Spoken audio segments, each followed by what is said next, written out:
اے میرے بندے تو ایک قدم چلتا ہے میری رحمت دو قدم تیری طرف بڑھ کر آتی ہے، تو چل کر میری طرف آتا ہے میری رحمت دوڑ کر تیری طرف آتی ہے۔ ایک مقولہ ہے نا، رحمت حق بہا نمی جویا۔ اللہ کریم فرماتا ہے فَاذْكُرُونِي اذْكُرْكُمْ، تو میری یاد کرو میں تمہارا چرچا کروں گا۔ اے ذکر کرنے والو، رب تمہارے ذکر کو بلند فرما دے گا۔ ارے ادھر کا معاملہ تیار ہو جائے گا اگر ادھر ذکر اللہ تم کرنے والے ہو جاؤ گے، تلاوت کرنے والے ہو جاؤ گے، رب کی یاد کو دل میں بسانے والے ہو جاؤ گے۔ اچھا شیطان بھی وسوسہ ڈالتا ہے، بعض اوقات دل میں ذکر اللہ کی وہ برکت یا وہ چاشنی یا وہ دل نہیں لگتا۔ ایک شخص اللہ اللہ کر رہا تھا، شیطان نے اسے کہا کہ تو اللہ اللہ کر رہا ہے، ادھر سے تو کوئی جواب ہی نہیں آتا، کیا ضرورت ہے اللہ اللہ کرنے کی؟ اس کا دل ٹوٹ گیا، کہتا واقعی میں تو روز اللہ کو یاد کرتا ہوں، ادھر سے کوئی جواب ہی نہیں آتا۔ تو سویا، رات کو خواب میں حضرت خضر علیہ السلام کی زیارت ہوئی۔ فرمایا اللہ تعالیٰ نے مجھے حکم دیا ہے کہ تجھ تک یہ پیغام پہنچاؤں کہ میرے بندے، جو تیرے دل میں اللہ کے ذکر کرنے کا شوق پیدا ہوا، یہی تو ہمارا جواب ہے۔ تیری ہر بار یا اللہ میں ہماری 100 لبیک پوشیدہ ہے۔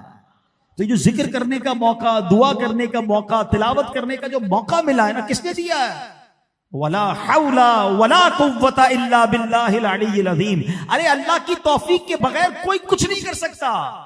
اگر مجھے اللہ نے دعا کی توفیق دی ہے تو قبول بھی وہی فرمائے گا، ذکر کا موقع دیا ہے تو کرم بھی وہی فرمائے گا۔ بس میرا اور آپ کا یہ ذہن بننا چاہیے کہ میں نے اپنے اوقات کار کو ضائع نہیں کرنا، اللہ کی یاد میں زندگی گزارنی ہے۔ احادیث میں یہ مضمون ملتا ہے کہ جب بندہ اللہ کا ذکر کرتا ہے، اللہ تبارک و تعالیٰ فرماتا ہے، حدیث قدسی ہے جس کا مضمون ہے، اے میرے بندے تو جب اکیلے میں میرا ذکر کرتا ہے میں بھی اکیلے میں تجھے یاد کرتا ہوں، جب تو مجمع میں میرا ذکر کرتا ہے میں اس سے بہتر مجمع میں تیرا ذکر کرتا ہوں۔ گویا فرشتوں میں ذکر ہوتا ہے، اگر تو میری طرف ایک بالشت بڑھ کر آتا ہے میری رحمت ایک ہاتھ بڑھ کر آتی ہے، تو ایک قدم چلتا ہے میری رحمت 2 قدم تیری طرف بڑھ کر آتی ہے، تو چل کر میری طرف آتا ہے میری رحمت دوڑ کر تیری طرف آتی ہے۔ بڑی پیاری فارسی میں ایک مقولہ ہے نا، رحمت حق بہا نمی جویا۔ اللہ کی رحمت قیمت طلب نہیں کرتی، اللہ کی رحمت بہانے تلاش کرتی ہے۔ وہ تو رحمت برسنا چاہتی ہے مگر ہم ہیں کہ اس کی طرف قدم نہیں بڑھا۔ جنہیں مرکد میں تا حشر امتی کہہ کر پکارو گے، ہمیں بھی یاد کر لو ان میں صدقہ اپنی رحمت کا۔ تو درود پاک ایک ایسا وظیفہ ہے نبی پاک پر صلاۃ و سلام پڑھنا جو پیارے آقا علیہ الصلوۃ والسلام یوں سمجھیں کہ اس پر خاص نظر رحمت فرماتے ہیں۔ ایک بار پھر محبت کے ساتھ درود پاک پڑھ لیں، صلو علی الحبیب صلی اللہ تعالی علی محمد صلی اللہ علیہ وسلم۔ اب آتے ہیں آیت کی طرف، اور اس آیت میں نبی پاک کے ایک مزاج کا، مزاج مصطفیٰ کا، میں نے کہا نبی پاک کا ایک ایسی عادت کریمہ، ایک ایسی سنت جس کو آج ہم نے سمجھنا ہے۔ کیا ہم نے سنا؟ تم اپنی نگاہ اس مال و اسباب کی طرف نہ اٹھاؤ۔ قرآن میں رب نے کیا فرمایا؟ اے محبوب تم اپنی نگاہ اس مال و اسباب کی طرف نہ اٹھاؤ جس کے ذریعے ہم نے کافروں کی کئی قسموں کو فائدہ اٹھانے دیا ہے، اور ان کا کچھ غم نہ کھاؤ، اور مسلمانوں کے لیے اپنے بازو بچھا دو۔ تفسیر مدارک میں، اب تفسیر سمجھتے ہیں نا اس آیت کا اصل مطلب کیا ہے، اس کے معنی کیا ہے۔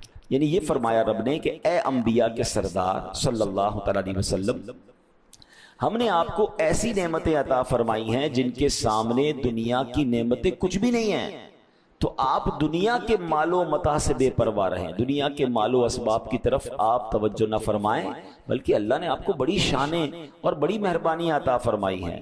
اب مفسرین مزید لکھتے ہیں اس آیت کے تحت کہ مالک جنت صاحب کوثر صلی اللہ تعالی علیہ وسلم پہلے بھی دنیا میں رغبت نہیں رکھتے تھے، آپ علیہ السلام نے ہمیشہ آخرت کو پسند فرمایا، ایک لمحے کے لیے بھی آپ کے پاکیزہ دل میں اس دنیا کی محبت نے جگہ نہ پائی۔ اس آیت کریمہ کا مطلب یہ ہے کہ اے محبوب علیہ السلام آپ پہلے بھی دنیا سے بے رغبت ہیں، اس بے رغبتی پر ثابت قدم رہیں، دنیا کی طرف رغبت نہ ہو۔ یہ سبحان اللہ رب نے اپنے حبیب علیہ الصلوۃ والسلام کو فرمایا۔ اب آج میرے پیارے اسلامی بھائیوں ہمارا حال کیا ہے؟ یعنی اب ذرا غور کیجئے کہ نبی پاک تو بے رغبت ہیں، پیارے آقا تو دنیا کی طرف توجہ ہی نہیں ہے۔ تو یہ آرڈر دراصل ہم غلاموں کے لیے ہے، ہم امتیوں کے لیے ہے کہ اے مسلمانوں، اپنے محبوب علیہ السلام کے غلاموں، تمہارے محبوب علیہ السلام کے صدقے تمہیں کیسی کیسی نعمتیں عطا ہوئیں، تمہیں ایمان ملا، اسلام عطا ہوا، قرآن کریم دیا گیا، ایسے پیارے آقا علیہ السلام کا امتی بنا دیا گیا، نبی پاک کے صدقے انشاءاللہ تمہیں ہمیشہ رہنے کے لیے جنت کی نعمتیں ملیں گی۔ یہ سب کچھ کافروں کے کہاں نصیب ہیں، یہ غیر مسلموں کو تو نہیں ملنا نا۔ اس لیے دنیا میں اگر ان کو مال و اسباب ملا ہوا ہے تو انہیں دیکھ کر ڈی مورلائز نہ ہو، انہیں دیکھ کر اس کی طرف رغبت نہ کرو، بلکہ للچائی ہوئی نظروں سے دیکھنے کی بجائے اللہ نے جو دیا ہے اس پر شکر کریں اور آخرت پر توجہ رکھیں۔ اللہ اکبر، کیا خوبصورت بات شاعر لکھتے ہیں نا، قربان میں ان کی بخشش کے مقصد بھی زباں پہ آیا نہیں، قربان میں ان کی بخشش کے مقصد بھی زباں پہ آیا نہیں، بن مانگے دیا اور اتنا دیا، دامن میں ہمارے سمایا نہیں۔ ایمان ملا ان کے صدقے، قرآن ملا ان کے صدقے، رحمان ملا ان کے صدقے، وہ کیا ہے جو ہم نے پایا نہیں۔ تو جب اتنا کچھ رب نے عطا فرما دیا ہے، اب اگر اس کو اس طرح سمجھتے ہیں کہ کوئی شخص ہو کہ جس کے پاس دنیا بھر کی نعمتیں اور دولت ہو اور ایمان نہ ہو، تو بتائیں اس کے پاس کچھ ہے؟ کیونکہ یہ دنیا میں کتنی دیر رہیں گے۔ آج انفارچونیٹلی جب لوگ دنیا کا ٹریول کرتے ہیں یا ویڈیوز دیکھتے ہیں تو بعض اوقات شیطان دل میں وسوسے ڈالتا ہے کہ ہم تو ایمان والے، ہم تو جناب اللہ کو ماننے والے، ہماری حالت ایسی، اور ان غیر مسلموں کو تو بہت کچھ ملا ہوا ہے، ان کے ملک تو بڑے خوبصورت ہیں، ان کے پاس تو بڑا مال و دولت ہے۔ اللہ اکبر، یہی بات قرآن نے فرمائی کہ رب نے جو تمہیں دیا ہے نا وہ انہیں نہیں دیا، تمہیں ایمان دیا ہے، تمہیں رب نے نبی پاک کا امتی بنایا ہے۔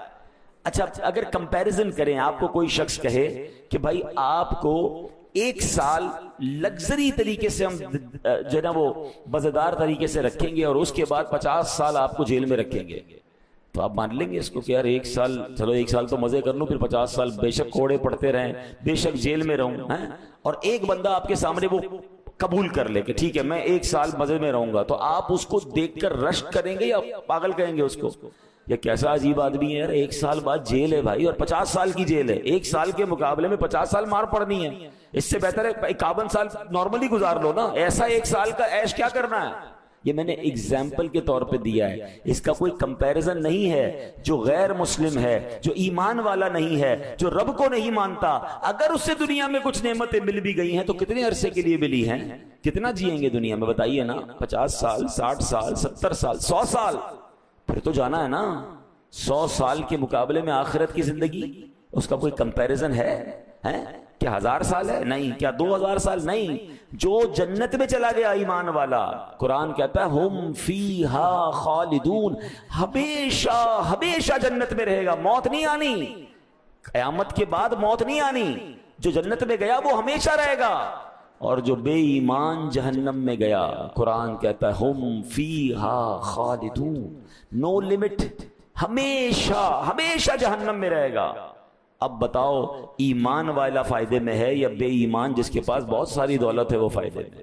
تو کبھی بھی کسی جس کو کہتے ہیں نا کہ غیر مسلموں کی نعمتیں دیکھ کر، ان کے پاس چیزیں دیکھ کر اپنے آپ کو کمزور فیل نہ کریں۔ پیارے آقا کی بڑی مشہور حدیث ہے، حدیث پاک کا خلاصہ ہے کہ دنیا مومن کے لیے قید خانہ ہے، کافر کے لیے جنت ہے، مگر آگے کیا ہوگا؟ انشاءاللہ آخرت مومن کے لیے جنت ہوگی اور کافر کے لیے قید خانہ۔ تو ہمیں اللہ نے جو ایمان دیا ہے نا اس پر شکر کریں اور دنیا کی طرف رغبت نہ کریں۔ اچھا دنیا میں جو میرے لیے لکھا ہے نا وہ مجھے مل کر رہے گا، اللہ نے سب کے لیے رزق کا وعدہ فرمایا ہے، ہم ٹینشن نہ لیا کریں، ہاں دعا ضرور کریں، کوشش ضرور کریں، مگر جتنا نصیب میں ہے وہ مل کر رہے گا۔ اور اس دنیا میں ہم کچھ عرصے کے لیے آئے، اب ذرا آگے آپ سنیں گے، اگر کسی تکلیف میں ہیں، نوکری کر رہے ہیں، یا جناب گھر کمزور ہے، یا اپنے پاس قرضہ ہے، یا کسی تکلیف میں ہیں، امید ہے کہ آج بہت دلاسے کا سامان ہوگا کہ جس رب کے حبیب کے صدقے یہ دنیا بنائی گئی ہے، یاد رکھیے گا سرکار دو عالم علیہ الصلوۃ والسلام کا جو اسٹیٹس ہے نا، جو مقام ہے، ویسے تو اتنی حدیثیں اور اتنے واقعات ہیں کہ میں کئی دن بیان کروں تو ختم نہیں ہوں گے، مگر ایک ہی حدیث سے آپ ذرا اسٹیٹس، کمال اور مرتبہ سمجھیے کہ اللہ فرماتا، یہ حدیث قدسی ہے، اللہ فرماتا ہے لولا کلمہ خلقت الدنیا، اے محبوب تمہیں نہ بناتا تو یہ دنیا ہی نہ بناتا۔ دنیا کے تمام خزانے، دنیا کی تمام نعمتیں، دنیا کی تمام رعنائیاں وہ کس کی وجہ سے ہیں؟ وہ سرکار دو عالم علیہ السلام کی وجہ سے۔ آپ وجہ تخلیق کائنات ہیں، ٹھیک ہے نا؟ اب ان کے لیے خزانہ کیا تھا، ان کے لیے نعمتیں کیا ہیں، جب رب نے سب بنایا انہی کے لیے، مگر ان کا لائف سٹائل کیا تھا؟ میں نے کہا نا آج پیارے آقا کا ایک لائف سٹائل ہم سمجھیں گے اور ایک سنت سمجھیں گے، اور وہ ہے زہد، دنیا سے بے رغبتی، کوئی اٹریکشن نہیں تھی ان کو دنیا کی طرف۔ اور اب سنتے جائیے، ایک بار سیدنا ابوبکر صدیق رضی اللہ تعالیٰ کا دور، آپ کو پانی، آپ نے پانی مانگا، پانی پینا تھا، تو آپ کو شہد ملا کر شربت بنا کر پیش کیا گیا۔ حضرت صدیق اکبر کے ہاتھ میں جب وہ پیالہ آیا نا، اب زاروں کتار رونے لگے، شربت حلال، رونے لگے۔ تو لوگوں نے پوچھا کہ آپ شربت ہم نے پیش کیا، اس پہ کیوں رو رہے ہیں؟ تو فرمایا مجھے نبی پاک علیہ الصلوۃ والسلام کا ایک دور یاد آ گیا کہ ایک دن میں نبی پاک کی بارگاہ میں حاضر ہوا تو پیارے آقا کسی چیز کو دھتکار رہے تھے، دور کر رہے تھے، نظر کچھ نہیں آ رہا تھا۔ میں نے کہا یا رسول اللہ علیہ الصلوۃ والسلام آپ کس چیز کو دھتکار رہے ہیں؟ نبی پاک علیہ السلام نے فرمایا اے ابوبکر، دنیا میرے سامنے آئی، میں نے اسے کہا الیک عنی، یعنی اے دنیا مجھ سے دور ہو جا۔ نبی پاک نے دنیا کو اپنے آپ سے دور کیا۔ سیدنا ابوبکر صدیق کہہ رہے میں اس لیے رو رہا ہوں کہ مجھے کہیں دنیاوی آسائشوں کا میں شکار نہ ہو جاؤں۔ ایک شربت کا پیالہ ہے، اور آپ کو یہ ڈر لگنے لگا کہ نبی پاک نے تو دنیا کو دور کر دیا تھا، کہیں ان نعمتوں میں انوالو ہو کے میں آخرت کو نہ بھول جاؤں۔ حالانکہ صدیق اکبر رضی اللہ تعالیٰ عنہ کتنے بڑے متقی اور پرہیزگار ہیں، مگر آج میں اور آپ سوچیں کہ کہیں ہمارا دل صرف فقط صبح سے لے کر شام تک اس دنیا کی نعمتیں، اس دنیا کی جناب لگژریز، ان دنیا کی چیزوں کو جمع کرنے میں تو نہیں لگ گیا، اور نہیں مل رہی تو افسردہ بھی اسی لیے ہیں کہ مجھے یہ کیوں نہیں ملا، وہ گاڑی کیوں نہیں ملی، وہ سواری کیوں نہیں ملی۔ تو مجھے اور آپ کو یہ غور کرنا ہے کہ میری اپروچ کیا ہے، میں دنیا بہتر کرنا چاہتا ہوں اور اس چکر میں کہیں اپنی آخرت کو تو نہیں بھلا بیٹھا۔ اب سنتے جائیے، ایک بار فاروق اعظم رضی اللہ تعالیٰ عنہ مسلمانوں کے دوسرے خلیفہ کہتے ہیں کہ میں نبی پاک کی بارگاہ میں حاضر ہوا، میں نے دیکھا کہ نبی پاک کا ایک چمڑے کا تکیہ ہے جس کے اندر کھجور کی چھال بھری ہوئی ہے۔ پیارے آقا اس تکیے پر ٹیک لگائے خردے بان کی بنی ہوئی چارپائی پر آرام فرما رہے ہیں۔ چارپائی پر کوئی بستر نہیں ہے، کوئی کپڑا نہیں ہے۔ جب نبی پاک علیہ السلام چارپائی سے اٹھے تو نبی پاک کے جسم اقدس پر اس بان کی چارپائی کے نشان تھے۔ فاروق اعظم رضی اللہ تعالیٰ عنہ نے جب یہ منظر دیکھا آنکھیں بھر آئیں، تو پیارے آقا نے پوچھا اے عمر کیوں رو رہے ہو، تمہاری آنکھوں سے آنسو کیوں نکل رہے ہیں؟ تو حضرت عمر نے کہا یا رسول اللہ خدا کی قسم میں جانتا ہوں آپ اللہ کے رسول ہیں، آپ کا مقام اللہ کی بارگاہ میں بہت اونچا ہے، حضور آپ کیسر و کسرا کے بادشاہوں کے مقابلے میں بہت زیادہ عزت والے ہیں۔ یا رسول اللہ مجھے رونا اس بات پر آ رہا ہے کہ کیسر و کسرا کے بادشاہ عیاشی کریں، ان کے محلات ہوں، ان کے نرم بستر ہوں، اور یا رسول اللہ آپ اللہ کے رسول ہوتے ہوئے ایسی سادہ زندگی گزار رہے ہیں۔ اللہ اکبر۔ نبی پاک علیہ السلام نے کیا تاریخی جواب ارشاد فرمایا، فرمایا عمر کیا تم اس بات پر راضی نہیں کہ ان کافروں کے لیے دنیا ہے اور ہمارے لیے آخرت ہے؟ کتنا پیارا جملہ ہے، ان کے لیے دنیا ہے، ہمارے لیے کیا ہے؟ آخرت ہے۔ پلیز ہمارا فوکس ہماری آخرت کو بہتر کرنے کے لیے، میں بہت ایگزامپل کے ذریعے آپ کو سمجھایا ہے، ہم ایک سال کے لیے، میں نے جو مثال دی دوبارہ ریپیٹ کرتا ہوں، کسی کو آفر کی جائے کہ ایک سال محل میں رکھیں گے، ایک سال تک اچھے کھانے کھلائیں گے، لگژری دیں گے، اس کے بعد 50 سال جیل میں ڈال کر کوڑے ماریں گے، تو کون ہوگا جو وہ ایک سال کے لیے عیش قبول کرے اور بعد میں 50 سال کی قید قبول کرے؟ آج غور کر لیجئے کہ کہیں ایسا تو نہیں کہ ہم دنیا میں عیش و عشرت کے لیے آخرت کی قید اکٹھی کر رہے ہیں۔ ہیں, ادھر کوئی حرام کما رہا ہے, ادھر کوئی اللہ کو ناراض کر رہا ہے, چاہے اس کو جناب حرام سے ملے, سود سے ملے, رشوت سے ملے, چوری کرنی پڑے, وہ کہتا ہے دنیا اچھی ہو جائے. ارے دنیا قطرہ ہے, آخرت سمندر ہے. کہیں ایسا نہ ہو اس قطرے کو بہتر کرتے کرتے تم اپنی آخرت برباد کر دو. اور ہاں, اگر اللہ ناراض ہو گیا نا تو دنیا بھی بہتر نہیں ہونی ہے. ہاں, یہ بھی بے وقوفی کرتے ہیں لوگ, سمجھتے ہیں بعض اوقات شیطان جب دل پہ قبضہ کر لیتا ہے نا, وہ کہتے ہیں آخرت کی دیکھی جائے گی, دنیا کے مزے تو کر لو.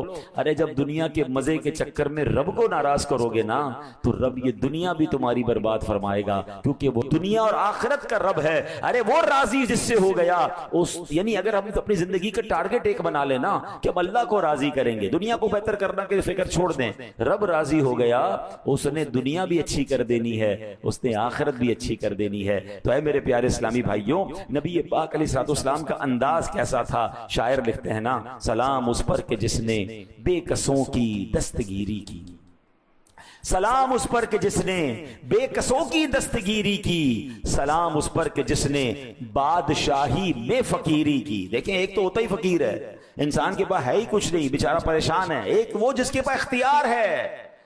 سلام اس پر کہ جس نے بادشاہی میں فقیری کی, سلام اس پر کہ جس کے گھر میں چاندی تھی نہ سونا تھا, سلام اس پر کہ جس کے سادہ بوریا جس کا بچھونا تھا. نبی پاک علیہ الصلوۃ والسلام کا جو یہ نصیحت بھرا پھول ہے نا, کہ حضرت عمر سے کیا فرمایا, اے عمر کیا تم اس پر راضی نہیں کہ کافروں کے لیے دنیا اور ہمارے لیے آخرت ہے؟